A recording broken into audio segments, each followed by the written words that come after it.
Hello everyone, my name is Arsalan Ali and I'm a student at the University of Wollongong. Today we're diving into an important topic that directly impacts the future of young people across New South Wales. We'll be exploring healthy, safe and well, a strategic health plan for children, young people and families 2014 to 2024. A comprehensive initiative developed by NSW Health to prioritize the well-being of children and families in the region. In this video, we'll describe the key elements of this plan, which includes a focus on cultural safety for First Nations individuals, ensuring that their unique needs and perspectives are respected and incorporated into healthcare practices. We'll also explore the social determinants of health. Finally, we'll discuss some recommendations for improvement that can further strengthen the effectiveness of this strategic health plan.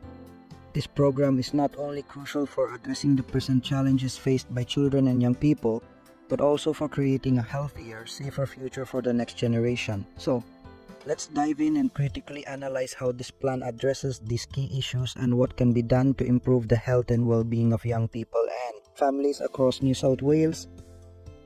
The NSW government launched this strategic health plan to address health disparities, reduce preventable diseases, and promote mental health for young people and children. The program aims to provide access to high-quality healthcare, including community-based services and early interventions for mental and physical health issues. From mental health services to rural healthcare outreach, this program is designed to help every child thrive, especially those in vulnerable communities. Cultural safety for First Nations individuals. 1. Explanation of cultural safety. Cultural safety is more than just being respectful of someone's cultural background. It's about ensuring that the healthcare system recognizes and addresses the unique cultural needs of First Nations people. This includes creating environments where individuals feel secure, respected, and empowered to express their identity. 2. Importance of cultural safety. Cultural safety is essential because the experiences of First Nations individuals within healthcare systems are often shaped by historical trauma, systemic discrimination, and a lack of understanding about their cultural practices. Ensuring cultural safety means acknowledging this and actively working to remove any barriers to care. 3. How the NSW program addresses cultural safety. The NSW Health Plan integrates cultural safety by consulting with First Nations communities and incorporating culturally appropriate healthcare services. It aims to train healthcare providers to understand and respect Aboriginal cultural practices and ensure First Nations voices are part of the decision-making process. 4. Challenges and gaps in cultural safety. However, while there have been efforts, gaps still remain. Many healthcare settings lack sufficient First Nations representation, particularly in leadership roles. Moreover, the implementation of culturally safe practices can be inconsistent across the state, leaving some communities underserved. 5. Why it's crucial for First Nations children. For First Nations children, cultural safety isn't just a matter of comfort, it's about ensuring they receive equitable care that honors their identity and meets their specific health needs. Social determinants of health. 1. What are social determinants of health? Social determinants of health are the conditions in which people are born, grow, live, work, and age. These factors like income, education, housing, employment, and access to healthcare shape the health outcomes of individuals and communities. 2. How social determinants affect children and young people. For children and young people, these determinants play a crucial role in their overall development. Children in low-income families, for example, are more likely to face malnutrition, limited access to healthcare, and poor educational outcomes, all of which directly affect their long-term health and well-being. 3.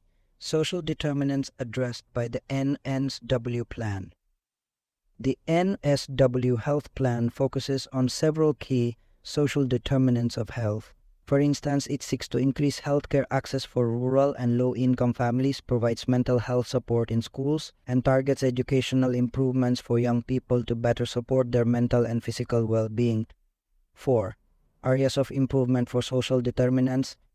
However, the plan falls short in addressing some of the most fundamental determinants. Poverty and unstable housing remain significant barriers for many families. These factors create stress, disrupt education, and limit access to healthy food and healthcare, all of which worsen long-term health outcomes for children. 5. Impact of ignoring social determinants. If we don't address these underlying social determinants, the impact on children and young people can be long-lasting, leading to poorer health outcomes throughout their lives.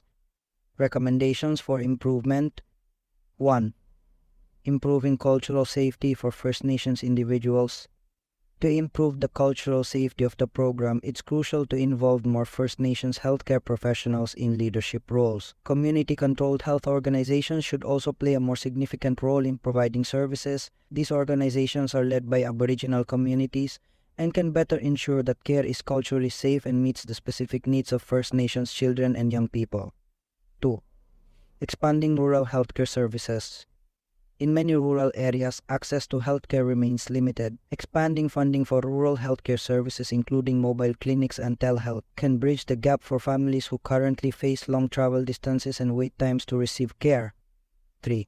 Tackling poverty and housing instability. Addressing poverty and housing instability should be a priority. Integrating social services with healthcare, such as offering housing support, financial aid, and educational resources through healthcare facilities, can provide a more holistic approach to child health and well-being. 4. Greater integration of healthcare with social services. Healthcare doesn't exist in isolation. By working closely with social services, such as housing and education, healthcare systems can create a more comprehensive network of support for families. This integration would ensure that children not only get treated for medical issues but also receive the necessary support to thrive in every aspect of their lives.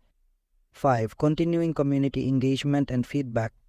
Lastly, to ensure continuous improvement, the program should engage with communities regularly, seeking feedback from families, especially those in vulnerable groups like First Nations communities and low-income households.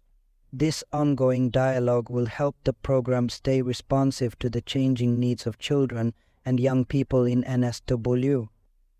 The health and well-being of our children and young people are crucial to the future of our society. Programs like Healthy, Safe, and Well are a vital step forward, but they can only succeed with continued effort and commitment from all of us. By improving cultural safety, addressing social determinants, and expanding essential services, we can create a healthier, brighter future for every child in NSW. But this journey doesn't end here. Now is the time to get involved, whether by supporting local health initiatives, advocating for better policies, or simply spreading awareness. Every action counts. Let's come together to ensure that every child and young person, regardless of their background or circumstances, has the opportunity to lead a healthy, safe, and well life. The future starts with us. Let's make it one where no child is left behind.